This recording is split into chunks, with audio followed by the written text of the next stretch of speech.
تیری مسجد کا امام کیسا ہونا چاہیے جی؟ مسجد کا امام اچھا عالم ہونا چاہیے، مسجد کا امام باشرہ ہونا چاہیے، مسجد کا امام اچھا حافظ ہونا چاہیے، مسجد کے امام کی اچھی قرات ہونی چاہیے، مسجد کے امام کی اچھی آواز ہونی چاہیے، مسجد کے امام کی داڑھی خوبصورت ہونی چاہیے، مسجد کے امام کا لباس اچھا ہونا چاہیے، وہ ایسا ہونا چاہیے، وہ ایسا ہونا چاہیے۔ میں نے کہا یہ ساری شرطیں امام کے لیے تم لگا دیتے ہو، کم از کم مسجد کے صدر پر بھی ذرا غور کر لیا کرو کہ مسجد کا صدر بھی کم از کم تو ایسا ہونا چاہیے کہ وہ مصلی پر کھڑا ہو کر 2 رکعت صحیح قرات کے ساتھ لوگوں کو نماز تو پڑھا سکے۔ مسجد کا صدر کم از کم ایسا تو ہونا چاہیے کہ وہ فاسق معلن نہ ہو، وہ داڑھی منڈا نہ ہو۔ مسجد کا صدر، مسجد کی انتظامیہ کا ممبر کم از کم ایسا ہو کہ وہ 5 نمازیں باجماعت پڑھنے والا تو ہو۔ مسجد کی انتظامیہ اور مسجد کا صدر کم از کم ایسا ہونا چاہیے کہ وہ فاسق معلن تو نہ ہو، وہ اعلانیہ فسق کرنے والا تو نہ ہو۔ ہم لوگ کیا دیکھتے ہیں جناب؟ یہ مالدار ہے جناب، یہ حاجی صاحب ہے جناب، ہم نے جناب اٹھایا اور ان کو مسجد کا صدر بنا دیا، مسجد کی انتظامیہ کا ان کو ممبر بنا دیا، ان کو خزانچی بنا دیا۔ کم از کم ان کا ٹیسٹ تو لینا چاہیے، جس طرح ہم امام کا تو ٹیسٹ لیتے ہیں کہ امام کو یہ آتا ہے، امام کو یہ نہیں آتا۔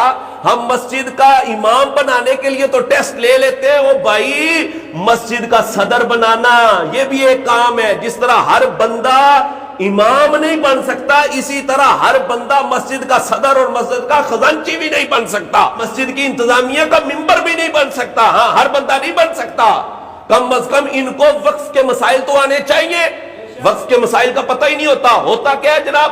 مسجد کی چیزیں اپنی ذاتی استعمال میں لائے جا رہے ہیں۔ مسجد کا چندہ جناب کوئی قرض دے دیتا ہے، صدر صاحب جناب فلاں بندے کو قرض دے دیا جی، انہوں لوڑ سی میں انہوں دے چھڑیا جناب۔ اب کیا کرتے ہیں جناب؟ مسجد کی چیزیں ہوتی ہیں، مسجد کا کولر ہے، مسجد کے پنکھے ہیں، وہ جناب فلاں کی فوتگی ہوگی تھی تو ان کو دے دیا، چلو جی استعمال کر لو۔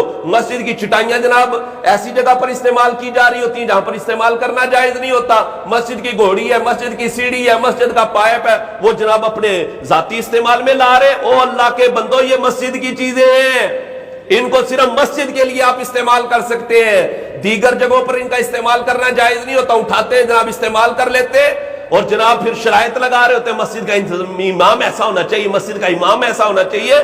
تو مسجد کا صدر، مسجد کا خزانچی اور انتظامیہ کا ممبر بھی کم از کم فاسق معلن نہیں ہونا چاہیے۔ اس کو وقف کے مسائل آنے چاہیے کہ وقف کے مسائل ہوتے کیا ہیں، ان کا ٹیسٹ ہونا چاہیے۔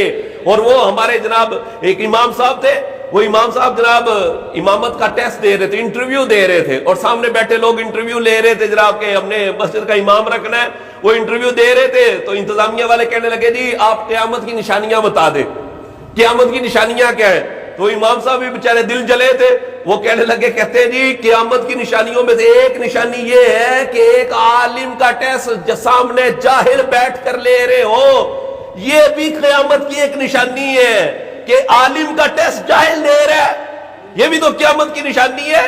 یہاں جناب امام کا ٹیسٹ کون لے رہا ہے؟ وہ جاہل انتظامیہ لے رہی ہوتی ہے۔ او اللہ کے بندو، ہر بندہ جو ہے وہ انتظامیہ نہیں بن سکتا، ہر بندہ مسجد کی انتظامیہ کا ممبر نہیں بن سکتا، ہر بندہ مسجد کا صدر نہیں بن سکتا۔ کم از کم ان کو وقف کے مسائل آنے چاہیے، کم از کم وہ بندہ فاسق معلن نہیں ہونا چاہیے، کم از کم وہ بندہ 5 نمازیں باجماعت پڑھنے والا ہونا چاہیے، اس کو مسجد کے احکام کا پتہ ہونا چاہیے، پھر وہ مسجد کا صدر اور مسجد کی انتظامیہ کا ممبر بن سکتا ہے، ورنہ وہ مسجد کی انتظامیہ کا ممبر نہیں بن سکتا۔ اس کو بنانا درست ہی نہیں ہے۔